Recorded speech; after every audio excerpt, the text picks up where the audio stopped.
My name is doctor CRM Rao, motivation speaker, trainer and life coach. Vamsi TV ప్రేక్షకులకు నమస్కారం. ప్రతి వాళ్ళు ఈ రోజుల్లో లీడర్షిప్ నాయకత్వం. అసలు నాయకత్వంలో దీనికి చిన్న very useful and interest story. నాయకుడు అనేది ఎలా ఉండాలి? ఒక రాజుకి ఇద్దరు కొడుకులు ఉంటారు. ఆ రాజుకి ఇద్దరిలో ఎవరిని నెక్స్ట్ యువరాజుగా డిక్లేర్ చేయాలి అని ఆయనకి మతన పడుతుంటాడు. అప్పుడు మంత్రి గారు సలహా ఇస్తాడు.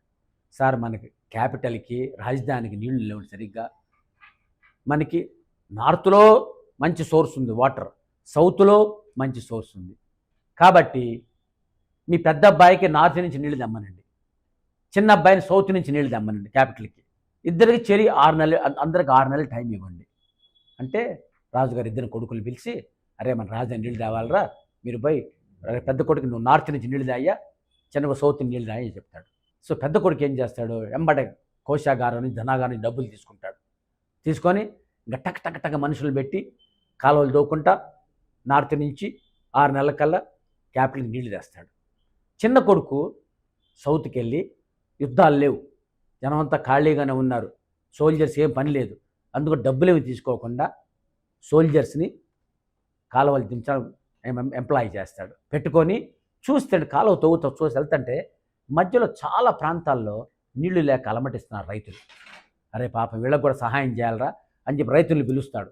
ఎవరికైతే నీళ్లు కావాలో వాళ్ళు మీరే కాలువలు తవ్వుకోండి, నేను ఎవరికి డబ్బులు ఇవ్వను, ఇక్కడి నుంచి కెనాల్కి మా క్యాపిటల్కి నీళ్లు తీసుకెళ్తాను రాజధానికి, మీకు ఎవరెవరు కావాలో వాళ్ళు కాలువలు తవ్వుకోండి, నీళ్లు తీసుకోండి అని చెప్తాడు.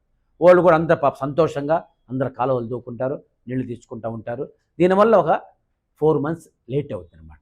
10 monthsకి రాజధానికి ఏం ఖర్చు లేకుండా ప్రజలందరికీ దారిలో వాళ్ళు నీళ్ళు ఇస్తా రాజధానికి నీళ్ళు తెస్తాడు.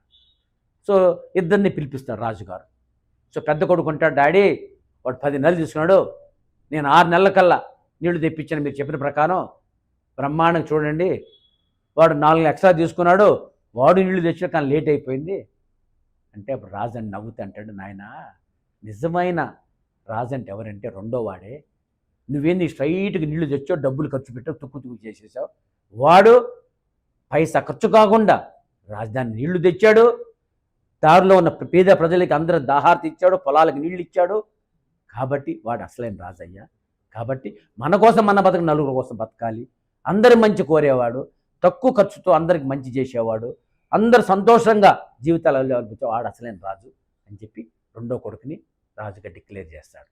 కాబట్టి లీడర్ అంటే ఎవరైనా వాళ్ళు not informing people, involving people, not lit the fire under the air, in the heart of the people. Employees హార్ట్లో నిలబడాలి, గుండెల్లో ఉండాలి నాయకుడు అనేవాడు. కాబట్టి వాడు చేసిన మంచితో ఎల్లప్పుడూ అందరూ బాగుపడాలి, ఆనందంగా బతకాలి అని చెప్పి రెండో కొడుకు డిక్లేర్ చేస్తాడు. ఇది ఇన్నింటిలో స్టోరీ ఏంటంటే మంచి విజన్ ఉండాలి ఆ నాయకుడికి. Leaders are not born, they are made.